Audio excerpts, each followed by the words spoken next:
ప్రజాపాలన చాలా ముందుకు పోతున్నది. ఇచ్చిన హామీలు నిలబెట్టుకున్నాము. రేవంత్ రెడ్డి గారి నాయకత్వంలో ముఖ్యమంత్రి అతను ఇచ్చిన మాటలన్నీ కూడా అమలు చేసుకుంటూ ముందుకు పోతున్నాడు. ఈ విధంగా గతంలో ఎప్పుడు కూడా పరిపాలన లేదు. ప్రజలకు ఇచ్చిన హామీలు కూడా ఎవరు నిలబెట్టలేదు. సో ప్రజలు కూడా చాలా సంతోషంగా ఉన్నారు. ఇచ్చిన హామీలు నిలబెట్టినందుకు కాంగ్రెస్ పార్టీ మీరు సంతోషంగా ఉన్నారా? తప్పకుండా. ఎందుకు ఒక 2 సెకండ్లు ఆలోచించారు మీరు? ఆలోచన ఏం లేదు. డిస్టెన్స్ మీకు నాకు తప్పకుండా సంతోషంగా ఉన్నారు కదా. ఇందాక ఇంట్రోలో చెప్పినట్టు ఏమైనా బాధ అనిపించింది అన్న? నేను కూడా ఈ ప్రజాపాలనలో బాగా ఉంటే బాగుంటుండే, నేను కూడా ఎమ్మెల్యే గెలిస్తే బాగుంటుండే అనే సందిగ్ధం ఎప్పుడు మీ మనసులో లేదా? సందిగ్ధం ఏం లేదు. ప్రజల తీర్పును మనం శిరసావించాలి. ప్రజలు ఏది ఇస్తే ఆ తీర్పును శిరసావించాలి. కానీ ప్రజలు నన్ను గెలిపించారు. జనగాంలో ప్రజలు మిమ్మల్ని గెలిపించారు. నైతిక విజయం నాదే జనగాం నియోజకవర్గంలో. ఎందుకంటే ఎమ్మెల్యే అంటే మీ పేరు వస్తలేదు కదా. ఎమ్మెల్యే అనే 3 అక్షరాలు వస్తలేవు, కానీ ఎమ్మెల్యే చేయాల్సిన పనులన్నీ కూడా నేనే చేస్తున్నా. ఈరోజు ఆ అవకాశం నాకే వచ్చింది. రెండవది, నైతికంగా నేనే ఎమ్మెల్యే అని ఎందుకంటున్నా అంటే, ఇప్పుడు గెలిచిన ఎమ్మెల్యే 14,000 మెజార్టీతో గెలిచిండు. అంటే 7,000 ఓట్లు నాకు అదనంగా వస్తే ఇప్పటి లెక్క ప్రకారంగా నేనే ఎమ్మెల్యే. అంటే 14,000 అంటే అదేదో 2-3 ఓట్లు అన్నంత చీప్గా చెప్పేస్తున్నారు. 14,000 ఓట్ల మెజార్టీ అంటే 14,000లో సగం అంటే 7,000 కదా. 7,000 ఓట్లు నాకు వస్తే నేను ఈ లెక్క ప్రకారంగా ఇప్పుడు ఎలక్షన్ కమిషన్ రూల్స్ ప్రకారంగా లెక్క జరిగింది కదా. ఆ లెక్క ప్రకారంగా 7,000 వస్తే నేను గెలిచిన. కానీ 18,500 బోగస్ ఓట్లు ఉన్నాయి అక్కడ. ఓకే. బీఆర్ఎస్ పార్టీ పల్లరాజరెడ్డి గారు 18,500 ఓట్లు బోగస్ ఓట్లు ఎంటర్ చేసిండు. బోగస్ ఓట్లు 18,500 అంటే మా నియోజకవర్గానికి సంబంధించిన వ్యక్తులు కాదు. వాళ్ళు వచ్చి ఓటు వేసిండ్రు, వాళ్ళ పేరు నమోదైనాయి. అందుకనే దొంగ ఓట్లతో గెలిచిన. అంటే పల్లారాజరెడ్డి గారు ఒక్క జనగాంలో బోగస్ ఓట్లతో గెలిస్తే మరి అన్ని నియోజకవర్గాల బీఆర్ఎస్ నాయకులు అట్లా బోగస్ ఓట్లు పెట్టి గెలవచ్చు కదా. మరి అన్ని నియోజకవర్గాలు ఎందుకు ఓడిపోయారు? జనగాంలో వారు ఎందుకు గెలిచారు? వాళ్ళు ఎక్కడ గెలిచిందని మెజార్టీ స్థానాలు కాంగ్రెస్కి వచ్చినాయి కదా. వాళ్ళు గెలిచిన స్థానాలు కూడా ఇక్కడనే కాదు, మేడ్చల్. వాళ్ళు గెలవాలంటే రిగ్గింగ్ చేసి కూడా గెలిచే అవకాశాలు ఉన్నాయి కదా. మరి మీరు రాజేశ్వరరెడ్డి గారి గెలుపు ఒక గెలుపు కాదు. రిగ్గింగ్ చేసే అవకాశం లేదు. రిగ్గింగ్ చేసే అవకాశం ఉపయోగించుకోకుండానే ఈ విధంగా వచ్చిండ్రు. ఓకే. చాలా మోసం చేయడానికి, దొంగ ఓట్లు వేయడానికి రకరకాల ఆయుధాలు ఉన్నాయి. దాంట్లో వీళ్ళు దొంగ ఓటు గవర్నమెంట్లో ఉన్నారు కదా. మన ఎన్నికల కంటే ముందు గవర్నమెంట్లో ఉన్నది BRS party. So BRS party అధికారంలో ఉన్నది. బీఆర్ఎస్ పార్టీ ముఖ్యమంత్రి ఉన్నాడు, మంత్రులు ఉన్నారు. వాళ్ళ ఆధీనంలో స్టాఫ్ ఉన్నారు. గవర్నమెంట్ స్టాఫ్ మొత్తం కూడా వాళ్ళ ఆధీనంలో ఉన్నారు. వాళ్ళు ఎట్లా చెప్తే అట్లా చేసిండ్రు. ఈయన కాలేజీలు ఉన్నాయి, ఈయనకు రా మెటీరియల్ ఉన్నది. మొత్తం రా మెటీరియల్ ఏంది? దొంగ ఓట్లకు పేర్లు కావాలి, ఫస్ట్ మనుషులు కావాలి. ఈయనకు కాలేజీలు ఉన్నాయి, యూనివర్సిటీలు ఉన్నాయి, యూనివర్సిటీ స్టాఫ్ ఉంది, కాలేజ్ స్టాఫ్ ఉంది, కాలేజ్ స్టూడెంట్స్ ఉన్నారు, స్టూడెంట్స్ పేరెంట్స్ ఉన్నారు. ఆ రకంగా ఆయన 18,500 ఓట్లు ముందుగానే ప్రీ ప్లాన్గా నమోదు చేయించుకొని పెట్టుకున్నాడు. ఓట్లు వేయించిండు. నాకు కావాల్సింది 7,000. 18,500కి వెళ్ళి 7,000 తీసేస్తే 12,500 నాయే మెజార్టీ. ఓకే. ఇది కనబడేది. ఇక పరోక్షంగా ఉన్నది డబ్బు. ఇష్టం వచ్చినట్టు ఓటుకు 3,000, 4,000, 5,000, 10,000 కూడా ఇచ్చిండు. పంచలేదా? ఒక్క రూపాయి కూడా? మేము పంచితే మేమే గెలిచేవాళ్ళం కదా.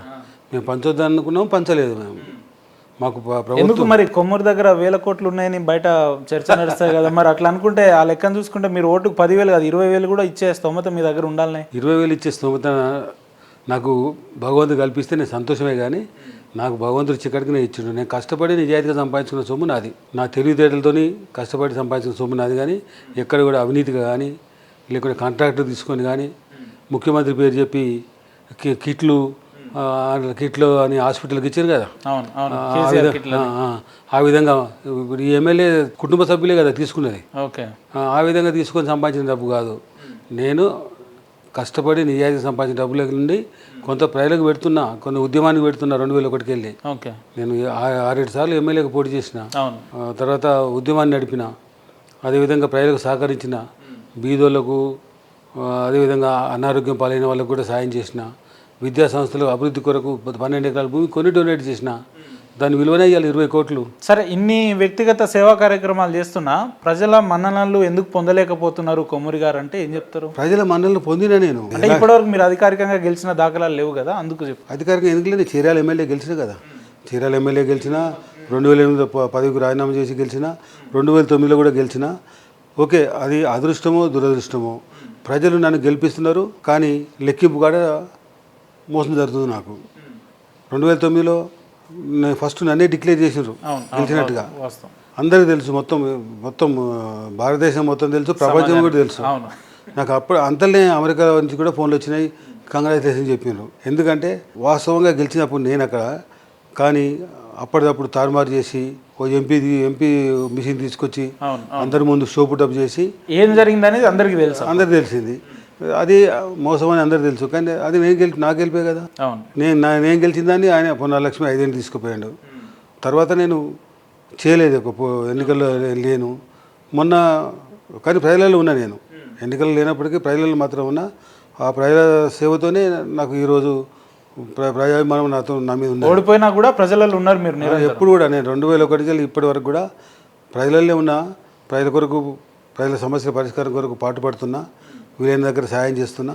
అందుకనే మొన్న నన్ను ప్రజలు దాదాపు 20-30 వేల మెజార్టీతో గెలిపించేది. నా కొరకే ప్రత్యేకంగా కేసీఆర్ కానీ బీఆర్ఎస్ పార్టీ కానీ సిట్టింగ్ క్యాండిడేట్ మార్చిన ఘనత వాళ్ళది. సిట్టింగ్ క్యాండిడేట్ నా దగ్గరనే మార్చిండు. మన పాత వరంగల్ జిల్లాలో 12 సీట్లలో ఎక్కడ మార్చలేదు, ఒక నా దగ్గరనే మార్చిండ్రు. నా దగ్గర మార్చడమే కాకుండా విచ్చలవిడిగా డబ్బు పెట్టిండ్రు. విచ్చలవిడిగా డబ్బు పెట్టుకోవడమే కాకుండా సభలు కేసీఆర్, హరీష్ రావు ఒకరి మీద ఒకరు రాత్రిని పగలు కష్టపడ్డారు. ఎందుకంటే పక్క జిల్లా సిద్దిపేట కాబట్టి మీకు అత్యంత దగ్గర కాబట్టి హరీష్ రావు గారు కొంచెం కాన్సన్ట్రేషన్ పెట్టినట్టున్నారు మీ మీద. ఎందుకంటే ఇప్పుడు నేను అసలు ఉద్యమకారు, నేను తెలంగాణకు, వాళ్ళు కాదు. వాళ్ళు లబ్ధిదారులు, నేనేమో ఉద్యమకారుని. కేసీఆర్ కానీ హరీష్ రావు కానీ లబ్ధిదారులు. ఉద్యమాన్ని ఆసరా తీసుకొని డబ్బులు సంపాదించుకున్నారు, పదవులు సంపాదించుకున్నారు. నేను ఉద్యమాన్ని నిజాయితీగా పనిచేసినాను. నేను ఉద్యమంగానే మనం రావాలి, తెలంగాణ రావాలని పనిచేసినాము. కాబట్టి నన్ను పార్టీకి కూడా పంపించినప్పుడు అదేవిధంగా ఇప్పుడు ఎప్పుడు కూడా నా మీదనే నేను ఎప్పుడు గెలవద్దని వాళ్ళకు ఒక దృఢ సంకల్పం. చేర్యాల సభ మీటింగ్ పెడితే ఇదే ఇప్పుడు గెలిచిన ఎమ్మెల్యేకు చేర్యాల పేరు ఉచ్చారణ చేయడానికి వీలుగా రాలే. చేర్యాల పేరు సూర్యాల అన్నాడు. ఇప్పుడు ఆ పరిస్థితి ఉందా? ఇప్పుడు కూడా అంతే ఉన్నది. ఇప్పుడు ఆయనకు చెప్పమనండి, రమ్మనండి ఒకసారి. ఇప్పుడు చేర్యాల నుంచి అక్కడ సిద్దిపేట రోడ్లో మరుముచెల్ దాకా ఉంది మాకు. జనగాం నుండి ఒకదాని తర్వాత ఏ ఊరు వస్తుందో చెప్పమానండి. అట్లా కాకుండా ఇప్పుడు జనగాం నుండి నర్మేట బొత్తలపల్లి దాకా ఉంది మాకు. చెప్పలేడా పల్లా రాజేశ్వర రెడ్డి గారు ఊర్ల పేరు చెప్పలేరు. అది అసాధ్యం. వాళ్ళ ఉద్దేశం అది కాదు కదా. వాళ్ళకు నిజంగానే ఊర్ల పేరు తెలుసుకోవాలి, ఇక్కడ సమస్యలు తెలుసుకోవాలి, ప్రజలలో ఉండాలి, పరిష్కారం చేయాలనే ఉద్దేశం ఉంటేనేమో వేరు. డబ్బుతోని ఎరవేసి లాస్ట్ అవర్లో విచ్చలవిడిగా డబ్బు పంచి ఓట్లు వేయించుకున్నారు. తర్వాత దొంగోటు నమోదు చేయించుకున్నారు. దానివల్ల పేపర్ మీద గెలిచిన, కానీ ప్రజలలో నేనే గెలిచిన. కాబట్టి వాళ్ళకు ఇక్కడ ఎమ్మెల్యే గెలిచి మళ్ళీ మంత్రి పదవి, బీఆర్ఎస్ మంత్రి పదవి వస్తుంది అని చెప్పి కూడా ప్రచారం చేసిండ్రు. సో ఆ రకంగా మంత్రి పదవి సంపాదించుకొని డబ్బు సంపాదించుకోవాలి అన్నీ. మొత్తం డబ్బు, భూములు ఈ జనగామ ప్రాంతం అంటే అందరికీ అలగా దొరుకుతుంది. ఇక్కడ ప్రజలు అమాయకులు, మోసపోతారని చెప్పేసి ఆ రకంగా వాళ్ళు కుట్రలు అన్నీ నన్ను ఓడియాలనేటువంటి ధ్యేయంతో అటు మామ అల్లుళ్ళు, ఇటు పల్ల కష్టపడి మోసంతో బయటపడ్డారు. ఏదేమైనా మీరు అధికారికంగా ఓటమి పాలు చెందిరు కాబట్టి ఓడిపోయిన తర్వాత ఎవరైనా సామాన్య ఏ రాజకీయ నాయకులైనా కూడా వ్యక్తిగత వ్యాపారాలు, వ్యక్తిగత కుటుంబ వ్యవహారాలు చూసుకుంటారు. కానీ when it comes to you ఏంటంటే ఓడిపోయిన మరుసటి రోజు నుంచే, నాకు తెలిసి రిజల్ట్ వచ్చిన నెక్స్ట్ డే నుంచే మళ్ళీ ప్రజలలోకి వెళ్ళడం, వాళ్ళకు కష్ట సుఖాల్లో పాల్గొనడం, ప్రతి మంచి చెడు కార్యక్రమాల్లో ఉండడం. ఎందుకు మీకు జనాల పట్ల అంత అట్రాక్షన్? అంటే మీరు కూడా మీ వ్యాపారాల్లో కుటుంబం చూసుకోవచ్చు కదా. నేను ఒక బీద కుటుంబంలో పుట్టిన, మారుమూల ప్రాంతంలో పుట్టిన, అభివృద్ధికి నోచుకోని ప్రాంతంలో పుట్టిన. సో మా ప్రాంత ప్రజలను మిగతా ప్రాంత ప్రజలతో సమానంగా ఉండేటట్టు చేయాలనేటువంటి తలపు నాది. విద్యాపరంగా విద్యార్థులకు, వ్యవసాయపరంగా రైతులకు, మహిళలకు అందరికీ వీలైన కాడికి ప్రభుత్వం చేస్తున్నటువంటి ప్రోగ్రామ్స్ కానీ, ప్రభుత్వం ఇస్తున్నటువంటి సంక్షేమ పథకాలు కానీ వాళ్ళకి అందేటట్టు చేయాలి, వాళ్ళని అభివృద్ధి చేయాలనేటువంటి నాకు ముఖ్యమైన తలంపు. నాకు డబ్బులు సంపాదించుకోవడం కానీ, లేకుంటే పదవులు ఆశ కానీ నాకు లేదు.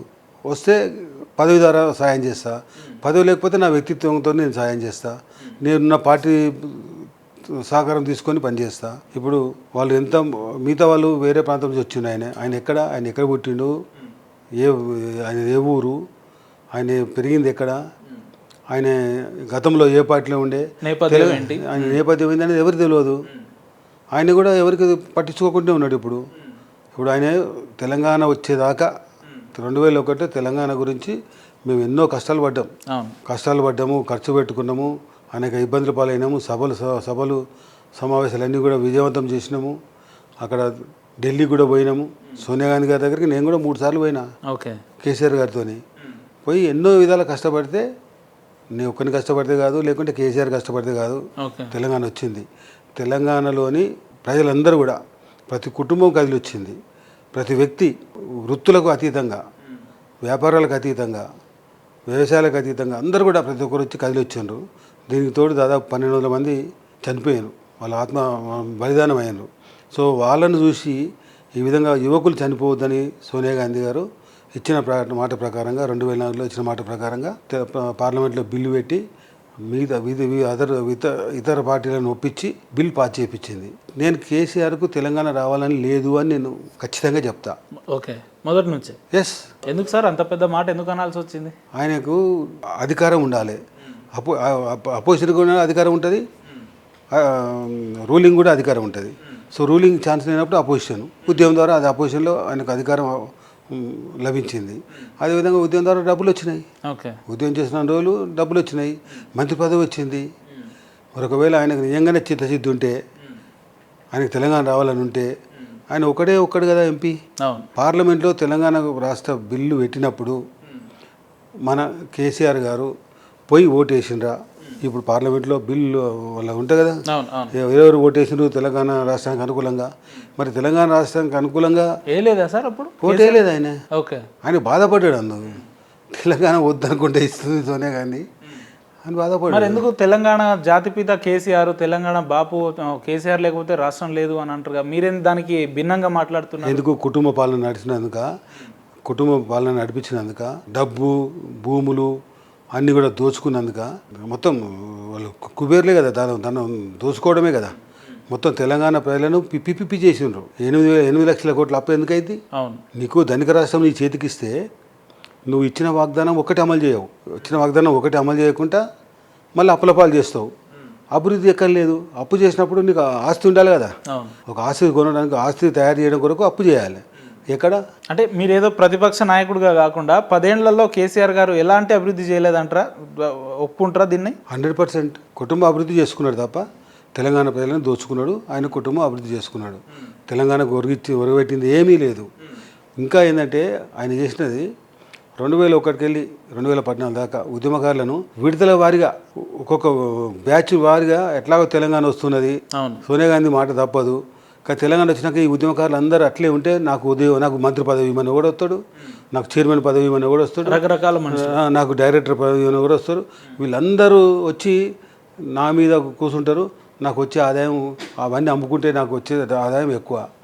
వీళ్ళు ఎక్కడ పోతే వీళ్ళకి ఏమైంది? ఉద్యమం చేసినప్పుడు 20 ఏళ్ళు ఉన్నాడు, 14 ఏళ్ళ తర్వాత 34 ఏళ్ళకి వచ్చాడు. 25 ఏళ్ళు 40 ఏళ్ళకి వచ్చాడు. 30 ఏళ్ళు ఉన్నాడు 45-50 ఏళ్ళకి వచ్చాడు. వాళ్ళందరూ వాళ్ళ రోడ్ల మీద తిరుగుతున్నారు.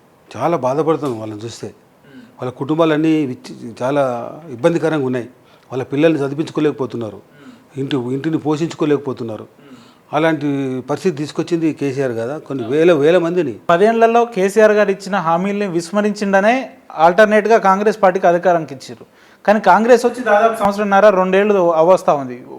మీరు చెప్పే వ్యక్తుల కోసం కాంగ్రెస్ పార్టీ ఏం చేసిందంటే ఏం చెప్తారు? కాంగ్రెస్ పార్టీ చేయంది లేదు. కేసీఆర్ ఎన్నికలప్పుడు 2014-2018లో ఎన్ని వాగ్దానాలు ఇచ్చిండో ఒకటి అమలు చేయలే. అసలు ఆయన వాగ్దానాలు నిలబెట్టుకోవాలంటే ముందుగా ముఖ్యమంత్రి పదవి దళితులకు ఇవ్వాలి. ఎవరికి ఇచ్చిండండి? కనీసం టీఆర్ఎస్ఓ బీఆర్ఎస్ఓ దాని అధ్యక్ష పదవి అని ఇంకోళ్ళకి ఇచ్చిండా? మీకు క్లారిటీ లేదా టీఆర్ఎస్ఆ బీఆర్ఎస్ అనేది? లేదు నాకు. ఎందుకంటే వాళ్ళకే లేదు, నాకెందుకు ఉంటుంది? ఒకసారి టీఆర్ఎస్ అంటారు, ఒకసారి బీఆర్ఎస్ అంటారు. ఇప్పుడు దాన్ని బీఆర్ఎస్గా కన్వర్ట్ చేసినామంటున్నారు వాళ్ళు, భారత రాష్ట్ర సమితి అంటారు. మళ్ళీ ఇప్పుడు టీఆర్ఎస్ చేయడానికి కూడా ముందుకు వెనుకపోరు వాళ్ళు. ఎందుకంటే తెలంగాణను దోచుకున్న డబ్బులున్నాయి కాబట్టి అది బీఆర్ఎస్ అయింది. తెలంగాణ దోచుకున్న డబ్బులు అయిపోయినాక ఒకటి వీళ్ళ నైజం బయటపడుతుంది. వీళ్ళు మోసగాళ్ళు, వీళ్ళు మాట నిలుపుకోరు అనే విషయం భారతదేశ ప్రజలందరికీ తెలిసిపోయింది. ఇక తెలిసినాక బి ఎక్కడ నడుస్తుంది? మళ్ళీ టీకే వస్తారు. ఓకే, మీరైతే మంచి క్లారిటీ విజన్ తోటి ఉన్నారు. 100%. ఎందుకంటే నేను చాలా కేసీఆర్తో చాలా క్లోజ్గా, నేను ఫస్ట్ హెలికాప్టర్ మీద తీసుకుపోయాను. ఉద్యోగం ఎన్నేళ్ళు జర్నీ సార్ మీకు? కేసీఆర్కి ఎన్నేళ్ళ ప్రయాణం? 10 సంవత్సరాలు. 10 ఏళ్ళు. ఓ బాగానే గడిపారు మీరు ఆయనతో 10 ఏళ్ళు. చాలా ఓర్చుకున్నా, ఎందుకంటే నాకు కావాల్సింది పదల కోరు కదా, అక్కడ నాకు తెలంగాణ రాష్ట్రం రావాలి, వస్తే మన యువకులకు ఉద్యోగాలు వస్తాయి, మొత్తం బాగుపడుతున్నటువంటి తలపు నాకు. ఎందుకంటే సెక్రటరీలో నేను కళ్ళ ముందు చూసినా కదా, ఫైల్ చూసినా, సెక్రటరీలో పనిచేసే విధానాన్ని చూసినా, ఆఫీసర్లను మన ఆంధ్ర రాజకీయ నాయకులు, ఆంధ్ర మంత్రులు ఏ విధంగా బలవంత పెట్టి వాళ్ళ ప్రలోభాలకు గురి చేసి నిధులు తీసుకుపోయినారు, ఇవన్నీ నేను కళ్ళ ముందు చూసినా కాబట్టి దీంట్లోకి వచ్చినాను. వచ్చి గవర్నమెంట్ జాబ్ వదిలిపెట్టేసి వచ్చినాను. ఆడియో క్యాడర్ పైన జాబ్ నాది, ఈక్వల్ టు కలెక్టర్ మీద 5 పదవులకు ఎక్కువ పోతుంటే నేను. బట్ పదవులు ముఖ్యం కాదు. నా ఉద్దేశం ఏంటంటే ఒక సెక్రటరీలో ఉంటే ఒక డిపార్ట్మెంట్లో నేను శాసించగలుగుతా, ఒక డిపార్ట్మెంట్ వాళ్ళకి హెల్ప్ చేయగలుగుతాను. బయటకు వస్తే ప్రజాప్రతినిధి అయితే ఫస్ట్ నా పుట్టిన గడ్డ ప్రజలకు, తర్వాత తెలంగాణ ప్రజలకు సేవ చేయొచ్చు వచ్చిన నా ఇంటెన్షన్గా వచ్చిన, నా ఇంటెన్షన్గానే ఉద్యమంలో చేరిన. కానీ అన్ని మోసాలు అన్యాయాలు జరిగింది. బీఆర్ఎస్ పార్టీతో మోసం జరిగింది. నన్ను బయట పంపడానికి రీజన్ చెప్పమానండి. ఈ రోజుకైనా చర్చకు నేను సిద్ధమండి. ఎందుకు బయట పంపిండి మాట్లాడమానండి.